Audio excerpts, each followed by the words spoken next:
Welcome to rhythm of learning. ഇന്നത്തെ ക്ലാസ്സിൽ നമ്മൾ 6th സ്റ്റാൻഡേർഡിലെ 9ാമത്തെ SCRT പാഠപുസ്തകമാണ് പഠിക്കണത്.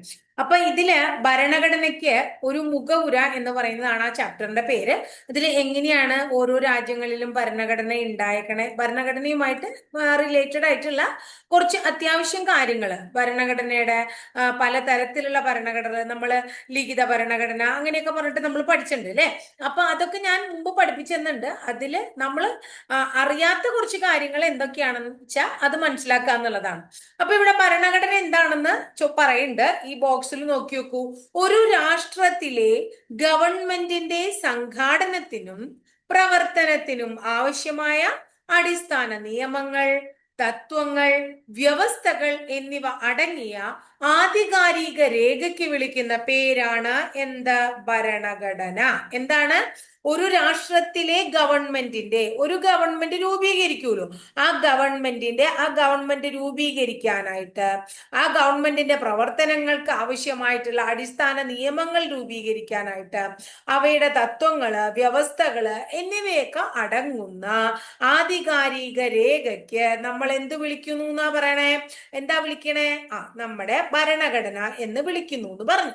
ഇനി അടുത്തത് ഇവിടെ പഠിക്കാനുള്ളത് ഓരോ സ്ഥലങ്ങളിലും രൂപീകൃതമായിട്ടുള്ള ഭരണഘടനയെ കുറിച്ചാണ്. നമുക്ക് അതൊന്ന് നോക്കി നോക്കാം. അതായത് ഇപ്പോ പല സ്ഥലങ്ങളിലും പല രീതിയിലാണ് ഭരണഘടന രൂപപ്പെട്ടിട്ടുള്ളത്. നമ്മുടെ രാജ്യത്തെ ഭരണഘടന പോലെയല്ല മറ്റുള്ള രാജ്യങ്ങളിലെ ഭരണഘടന അല്ലെ. അപ്പൊ ഭരണഘടനയുടെ മുൻഗാമികൾ ഏതൊക്കെയാണെന്നാ പഠിക്കണം. അപ്പൊ ഭരണഘടന എന്ന ആശയം രൂപപ്പെട്ടത് എങ്ങനെയാണെന്നാണ് നമ്മൾ പഠിക്കാൻ പോണേ. ആദ്യം ഹമ്മുറാബിയുടെ നിയമസംഹിതയാണ് നമ്മൾ പഠിക്കണേ. അപ്പൊ ഹമ്മുറാബിയുടെ നിയമസംഹിതയിൽ എന്താ പറയണേ?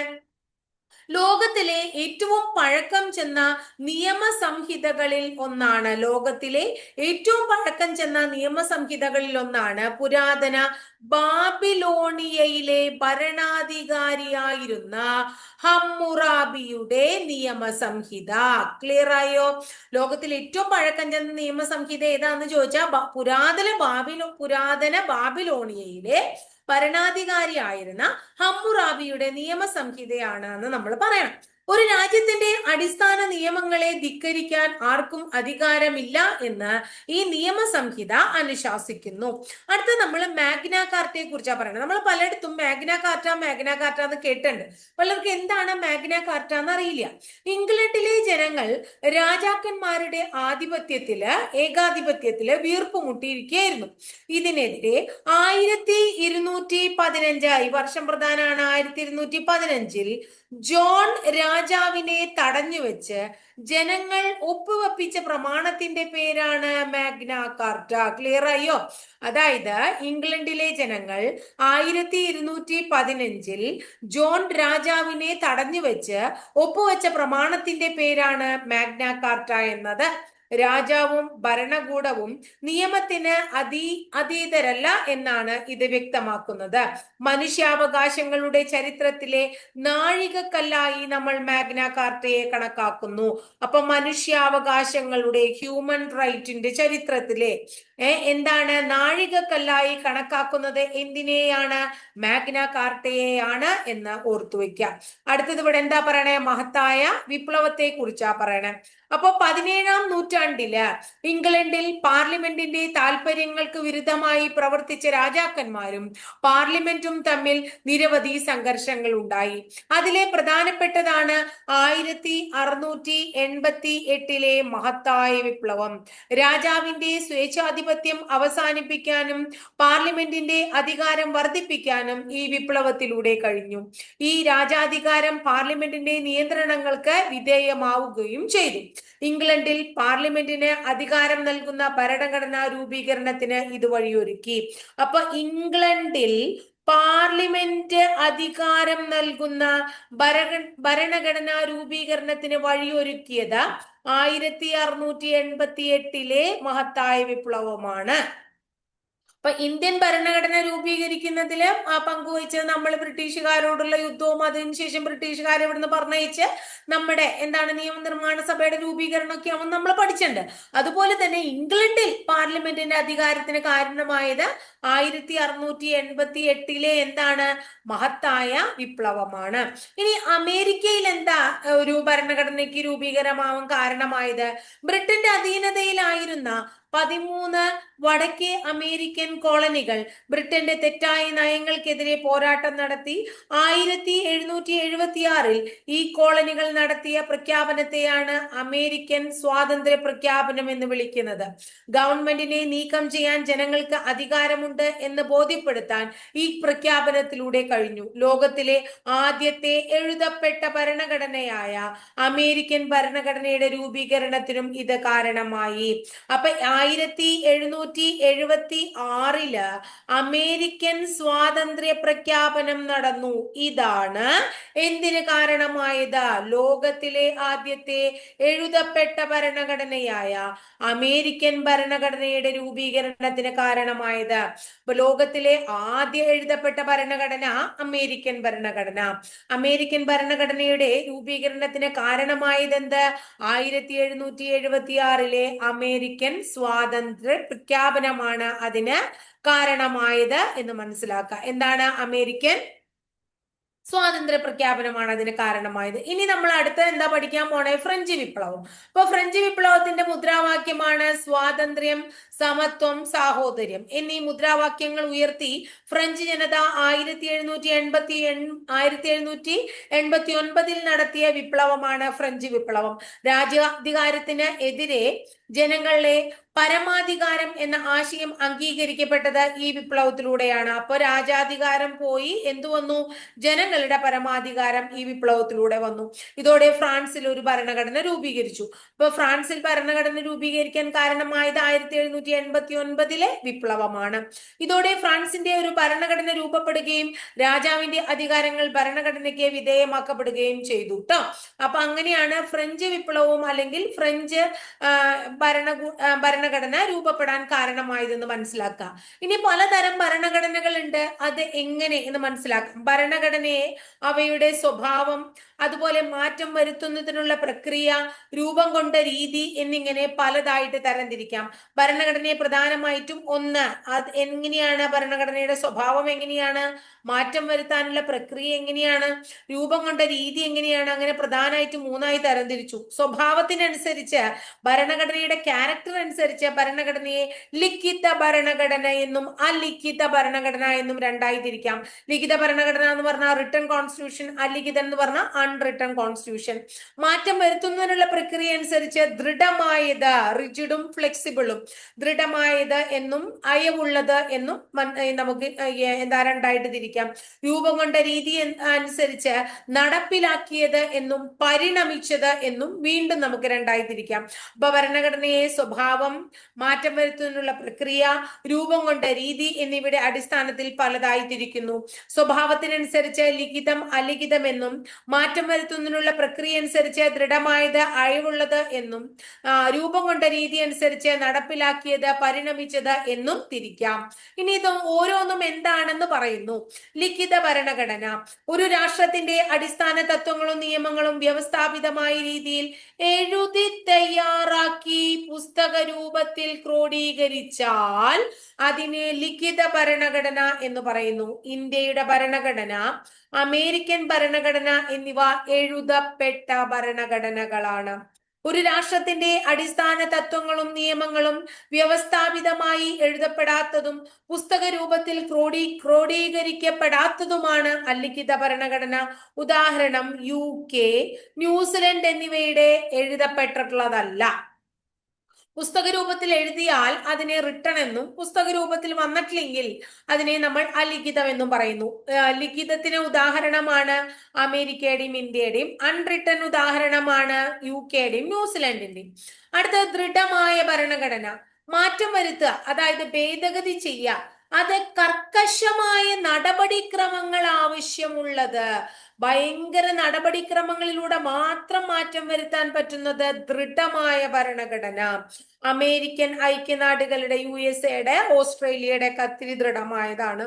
അയവുള്ള എന്ന് പറഞ്ഞാൽ എന്താ അർത്ഥം? എളുപ്പം, വലിയ ബുദ്ധിമുട്ടൊന്നുമില്ല മാറ്റം വരുത്താൻ അമെന്റ്മെന്റിന്. ഉദാഹരണം എന്താണ്? UK-യുടെയും അതുപോലെ തന്നെ ന്യൂസിലൻഡിന്റെ ഒക്കെ അങ്ങനെയാണ്. ഇനി അടുത്തത് എന്താണ് നടപ്പിലാക്കിയത്? അത് കേട്ടപ്പോൾ നമുക്കൊരു സംശയം ഉണ്ടായിരുന്നു അല്ലെ.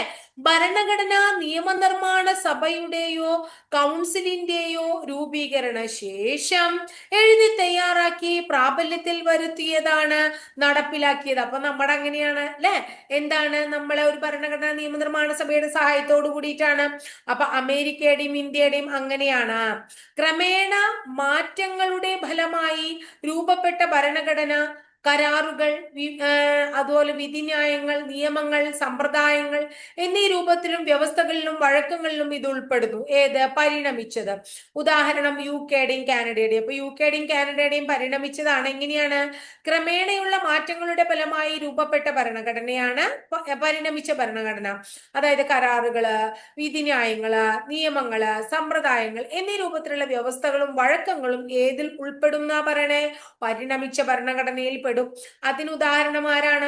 UK-യും കാനഡയും പരിണമിച്ച എന്താണ് ഭരണഘടനയ്ക്ക് ഉദാഹരണങ്ങളാണ് എന്ന് നമ്മൾ മനസ്സിലാക്കുക കേട്ടോ. ഇനി അടുത്തത്, അതായത് ഈ ചെറിയ ക്ലാസ്സുകളിലൊക്കെ ആവുമ്പോൾ അത്രയും ഡീറ്റെയിൽഡ് ആയിട്ട് നമുക്ക് പഠിക്കാനില്ല. കാരണം കുറച്ച് കാര്യങ്ങളേ ഉള്ളൂ. കുറേ അധികം ബോക്സുകളിലും കാര്യങ്ങളൊക്കെ കൊടുത്ത് കുട്ടികളോട് പഠിക്കൂ, അല്ലെങ്കിൽ അവർക്ക് കൊടുത്തിരിക്കുന്ന കുറച്ച് കാര്യങ്ങളൊക്കെയാണുള്ളത്. ഇനി നോക്കാം. എന്താണ്? വ്യക്തികൾക്കു മേല് നിയമങ്ങളുടെ നിയന്ത്രണം ഉള്ളതുപോലെ അധികാരികൾക്കു മേലും ചില നിയന്ത്രണങ്ങൾ ഉണ്ട്. അപ്പൊ പരിധിയില്ലാത്ത അധികാരങ്ങൾ ഭരണാധികാരികൾക്ക് നൽകിയാൽ അത് ജനങ്ങളുടെ സ്വാതന്ത്ര്യത്തെ ഹനിക്കുകയും സ്വേച്ഛാധിപത്യത്തിന് കാരണമാകുകയും ചെയ്യും. അപ്പോൾ ഇതിനെതിരെയാണ് ഭരണഘടനാ വ്യവസ്ഥ നിലകൊള്ളുന്നത്.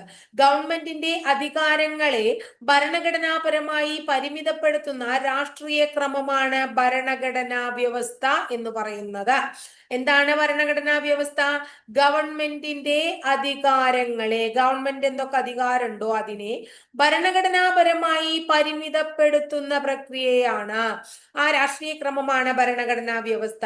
ഭരണാധികാരികളെ നിയന്ത്രിക്കുക, നിയമവാഴ്ച ഉറപ്പുവരുത്തുക, ജനങ്ങളുടെ അവകാശങ്ങൾ നിർവചിക്കുക എന്നിവയും ഭരണഘടനാ വ്യവസ്ഥയിൽ ഉൾപ്പെടുന്നു. ഭരണാധികാരികളെ നിയന്ത്രിക്കുക, നിയമവാഴ്ച ഉറപ്പുവരുത്തുക, ജനങ്ങളുടെ അവകാശങ്ങൾ നിർവചിക്കുക എന്നിവ ഭരണഘടനാ വ്യവസ്ഥയിൽ ഉൾപ്പെടുന്നതാണ്. ഇനി ഭരണഘടനാ വ്യവസ്ഥ എന്നിവയെ കുറിച്ച് ആദ്യം പ്രതിപാദിപ്പിച്ച വ്യക്തി ആരാണ്? അരിസ്റ്റോട്ടിലാണ്. അപ്പൊ ഭരണഘടനയെ കുറിച്ചും ഭരണഘടനാ വ്യവസ്ഥയെ കുറിച്ചും ആദ്യം പ്രതിപാദിച്ചു അരിസ്റ്റോട്ടിൽ. ഒരു രാഷ്ട്രത്തിലെ ഭരണാധികാരിയുടെ വിന്യാസം എന്നതാണ് ഭരണഘടനയ്ക്ക് അദ്ദേഹം നൽകിയ പ്രാഥമിക നിർവചനം. അപ്പൊ ഭരണഘടനയ്ക്ക് അരിസ്റ്റോട്ടിൽ നൽകിയ ഡെഫിനിഷൻ എന്താണ്? ഒരു രാഷ്ട്രത്തിലെ ഭരണാധികാരികളുടെ വിന്യാസം. ഇനി പറയാണ്, സാധാരണ നിയമങ്ങൾ എന്നും ഭരണഘടനാ നിയമങ്ങൾ എന്നും അദ്ദേഹം നിയമങ്ങളെ രണ്ടായി തിരിച്ചു. നിയമങ്ങളെ സാധാരണ നിയമങ്ങളുണ്ട്, ഭരണഘടനാപരമായിട്ടുള്ള നിയമങ്ങളുണ്ട് എന്ന് രണ്ടായിട്ട് ആര് തിരിക്കുകയാണ്? അരിസ്റ്റോട്ടിൽ തിരിക്കുകയാണ് എന്ന് മനസ്സിലാക്കി വെക്കുക കേട്ടോ. അപ്പൊ ഇത്രയാണ് അരിസ്റ്റോട്ടിലുമായിട്ട് റിലേറ്റഡ് ആയിട്ട് ഭരണഘടനയെ കുറിച്ച് പറയാനുള്ളത്. ഇനി ഇന്ത്യൻ ഭരണഘടനയില് രാഷ്ട്രപതിയുടെ പ്രതിജ്ഞ പറയണം കേട്ടോ. അതായത് ഇന്ന വ്യക്തി എന്ന ഞാൻ വിശ്വസ്തയോടെ ഭാരതത്തിന്റെ രാഷ്ട്രപതിയുടെ ഉദ്യോഗം വഹിക്കും, അല്ലെങ്കിൽ ചുമതലകൾ വഹിക്കുമെന്നും എന്റെ കഴിവിന്റെ പരമാവധി ഭരണഘടനയും നിയമവും നിലനിർത്തും രക്ഷിക്കുമെന്നും അല്ലെ, ഭാരതത്തിലെ ജനങ്ങൾക്ക് സേവനം ചെയ്യുന്നതിനും അവർക്ക് ക്ഷേമം വരുത്തുന്നതിനും സ്വയം അർപ്പിച്ചിരിക്കുന്നുവെന്നും ദൈവത്തിന്റെ നാമത്തിൽ അല്ലെങ്കിൽ സഗൗരവം പ്രതിജ്ഞ ചെയ്യുന്നു എന്ന് പറയുന്നത് ഇന്ത്യൻ ഭരണഘടനയിൽ കൊടുത്തിരിക്കുന്നതാണ്. അപ്പൊ ഇതിൽ നിന്ന് നിങ്ങൾക്ക് എന്താണ് മനസ്സിലായേ എന്നാണ് പറയുന്നത്. എന്താണ്? അതായത് നമ്മുടെ ഭരണഘടനയുടെ പ്രാധാന്യം ഇതില് കൃത്യമായിട്ട് പറയുന്നുണ്ട്. ലോകത്തിലെ ഏറ്റവും വലുതും എഴുതപ്പെട്ടതുമായിട്ടുള്ള ഭരണഘടന ആരുടെയാണ്? ഇന്ത്യയുടെയാണ്. ലോകത്തിലെ ഏറ്റവും വലിയ ഭരണഘടനയാണ്, അതുപോലെ തന്നെ എഴുതപ്പെട്ട ഭരണഘടനയാണ്. ഏറ്റവും വലിയ എഴുതപ്പെട്ട ഭരണഘടനയാണ് ഇന്ത്യയുടെ ഭരണഘടന. അതിന്റെ ഉത്ഭവം എങ്ങനെയാണ് എന്നാണ്. ഇപ്പൊ മറ്റു രാജ്യങ്ങളുടെ, അമേരിക്കയുടെ, ഫ്രാൻസിന്റെ അങ്ങനെയൊക്കെയുള്ള ഉത്ഭവമാണ് നമ്മൾ പഠിച്ചത് അല്ലേ. ഇനി പറയാണ് ഇന്ത്യയിലെ ഭരണഘടന എങ്ങനെയാ രൂപപ്പെട്ടേന്നാ പറയണേ. അതായത് ആദ്യം തന്നെ നമ്മൾ ഈസ്റ്റ് ഇന്ത്യ കമ്പനിയെ കുറിച്ചാണ് ഇവിടെ പറയുന്നത്. ഈസ്റ്റ് ഇന്ത്യ കമ്പനിയെ കുറിച്ച് പറയാണ്. എന്താ പറയുന്നത്? അതായത് 1857 വിപ്ലവവും ഈസ്റ്റ് ഇന്ത്യ കമ്പനിയും ഒക്കെ നമ്മളൊന്ന് പഠിക്കണം. ഇന്ത്യയുമായി വ്യാപാര ബന്ധം സ്ഥാപിക്കുന്നതിന് വേണ്ടി 1600 ഇംഗ്ലീഷ് ഈസ്റ്റ് ഇന്ത്യ കമ്പനി ഇവിടെ വന്നു. കച്ചവടത്തിനായി വന്ന ബ്രിട്ടീഷുകാർ ക്രമേണ ഇവിടെ എന്തായി മാറി? അധികാരം സ്ഥാപിക്കാനായിട്ട് തുടങ്ങി. ഇനി 1857 ബ്രിട്ടീഷുകാർക്കെതിരെ ഇന്ത്യക്കാര് ഒരു ബഹുജന സമരമൊക്കെ നടത്തി. ഇംഗ്ലീഷ് ഈസ്റ്റ് ഇന്ത്യ കമ്പനിയുടെ ഭരണം അവസാനിക്കുന്നതിന് കാരണമായി. പക്ഷേ ഭരണം ആര് ഏറ്റെടുത്തു? ബ്രിട്ടീഷ് രാജ്ഞി ഏറ്റെടുത്തു. ഇനി അടുത്തത് ഇന്ത്യൻ കൗൺസിൽ ആക്ടുകൾ. ബ്രിട്ടീഷ് ഇന്ത്യയുടെ ഭരണകാര്യങ്ങൾ ഇന്ത്യയുടെ പങ്കാളിത്തം ഉറപ്പുവരുത്താൻ സഹായിച്ച നിയമങ്ങളായിരുന്നു അത്തരം ആക്ടുകളൊക്കെ. സ്വാതന്ത്ര്യ സമര പ്രസ്ഥാനങ്ങൾ. ബ്രിട്ടീഷുകാർക്കെതിരെ ഇന്ത്യയുടെ സ്വാതന്ത്ര്യത്തിന് വേണ്ടി പോരാടിയ പ്രസ്ഥാനങ്ങളിൽ പ്രധാന പങ്കുവഹിച്ചത് ഏതാണ്? ഇന്ത്യൻ നാഷണൽ കോൺഗ്രസ് ആണ്. ഇന്ത്യക്ക് ഒരു ഭരണഘടന തയ്യാറാക്കുന്നതിനായി സ്വതന്ത്ര ഭരണഘടനാ നിയമനിർമ്മാണ സഭ വേണം എന്ന ആവശ്യം ഔദ്യോഗികമായി മുന്നോട്ട് വെച്ചതും ഈ പ്രസ്ഥാനമാണ്. രണ്ട് കാര്യം ഇവിടെ ഓർക്കണം. അതായത് ഇന്ത്യയുടെ സ്വാതന്ത്ര്യത്തിനു വേണ്ടി പോരാടിയ പ്രസ്ഥാനങ്ങളിൽ പ്രധാന പങ്കുവഹിച്ചത് ഇന്ത്യൻ നാഷണൽ കോൺഗ്രസ് ആണ്. ഇന്ത്യക്ക് ഒരു ഭരണഘടന തയ്യാറാക്കുന്നത് സ്വതന്ത്ര ഭരണഘടനാ നിയമനിർമ്മാണ സഭ വേണമെന്ന ആവശ്യം ഔദ്യോഗികമായി മുന്നോട്ട് വെച്ചതും ഏതാണെന്നാ പറയുന്നത്? ഇന്ത്യൻ നാഷണൽ കോൺഗ്രസ് തന്നെയാണ്. അടുത്ത ഗവൺമെന്റ് ഓഫ് ഇന്ത്യ ആക്ട്. ഇന്ത്യക്കാരുടെ ഭരണ പങ്കാളിത്തം ക്രമേണ വർദ്ധിപ്പിക്കുന്നതിനും ഇന്ത്യയിൽ മെച്ചപ്പെട്ട ഭരണം ഉറപ്പുവരുത്തുന്നതിനും വേണ്ടി ബ്രിട്ടീഷുകാർ നടപ്പിലാക്കിയ നിയമങ്ങളെയാണ് ഗവൺമെന്റ് ഓഫ് ഇന്ത്യ ആക്ട് എന്ന് പറയുന്നത്. അടുത്ത ക്യാബിനറ്റ് മിഷൻ വന്നു. ഇന്ത്യക്ക് പൂർണ്ണമായ സ്വയംഭരണാധികാരം നൽകുന്നതിന് വേണ്ടി ബ്രിട്ടീഷ് ഗവൺമെന്റ് ക്യാബിനറ്റ് മിഷനെ ഇന്ത്യയിലേക്ക് അയച്ചു. ഇന്ത്യക്കായി ഒരു ഭരണഘടന തയ്യാറാക്കുന്നതിന് 1946 ഭരണഘടനാ നിയമനിർമ്മാണ സഭ നിലവിൽ വരികയും ചെയ്തു. ഇനി ഡോക്ടർ രാജേന്ദ്ര പ്രസാദ് ആയിരുന്നു ഭരണഘടനാ നിയമനിർമ്മാണ സഭയുടെ അധ്യക്ഷൻ. നമുക്കറിയാം അല്ലെ? ഡോക്ടർ BR അംബേദ്കർ ചെയർമാനായി ഒരു ഡ്രാഫ്റ്റ് കമ്മിറ്റി ഭരണഘടനയുടെ കരട് രൂപം എഴുതി തയ്യാറാക്കി. ഭരണഘടനാ നിയമനിർമ്മാണ സഭ 1949 നവംബർ 26 ഭരണഘടനയ്ക്ക് അംഗീകാരം നൽകി. അതിനാൽ നവംബർ 26 ഭരണഘടനാ ദിനമായി നാം ആചരിക്കുന്നു. ഭരണഘടന ഔദ്യോഗികമായി നിലവിൽ വന്നത് 1950 ജാനുവരി 26 ഇന്ത്യ റിപ്പബ്ലിക് ആയത് 1950 ജാനുവരി 26 അല്ലെ? അന്നു മുതൽ ഇന്ത്യ ഒരു പരമാധികാര ജനാധിപത്യ റിപ്പബ്ലിക്കായി അറിയപ്പെടുന്നു. ഇനി അടുത്തത് ഈ ക്യാബിനറ്റ് മിഷനെ കുറിച്ച് ഒന്നും കൂടി ഇവിടെ പറയുന്നുണ്ട്. ഇന്ത്യക്ക് പരമാധികാരം കൈമാറുന്നതിനെ സംബന്ധിച്ച് ഇന്ത്യൻ നേതാക്കളുമായി ചർച്ച നടത്തുന്നതിനായി ബ്രിട്ടീഷ് സർക്കാർ നിയോഗിച്ച 3-അംഗ സമിതിയാണ് ക്യാബിനറ്റ് മിഷൻ. ഇന്ത്യയിലെ പ്രധാന രാഷ്ട്രീയ കക്ഷികളുടെ നേതാക്കളുമായി അവർ ചർച്ച നടത്തി. ഇന്ത്യക്ക് ഭരണഘടന തയ്യാറാക്കുന്നതിന് വേണ്ടി ഭരണഘടനാ നിയമനിർമ്മാണ സഭ രൂപീകരിക്കണമെന്ന ആവശ്യം ക്യാബിനറ്റ് മിഷൻ അംഗീകരിച്ചു. ഇന്ത്യയുടെ ഭാവി രാഷ്ട്രീയ സംവിധാനത്തിനുള്ളതായിരുന്നു പ്രസ്തുത മിഷൻ എന്ന് പറയാം നമുക്ക്. ഇന്ത്യൻ ഭരണഘടനയുടെ ആമുഖം എങ്ങനെ തുടങ്ങുന്നു എന്ന് നമ്മളോട് ചോദിച്ചിട്ടുണ്ട്. ഭാരതത്തിലെ ജനങ്ങളായ നാം, we the people of India, ഭാരതത്തെ ഒരു പരമാധികാര സ്ഥിതി സമത്വ മതേതര ജനാധിപത്യ റിപ്പബ്ലിക്കായിട്ട്, ഇതും വളരെ പ്രധാനമാണ്.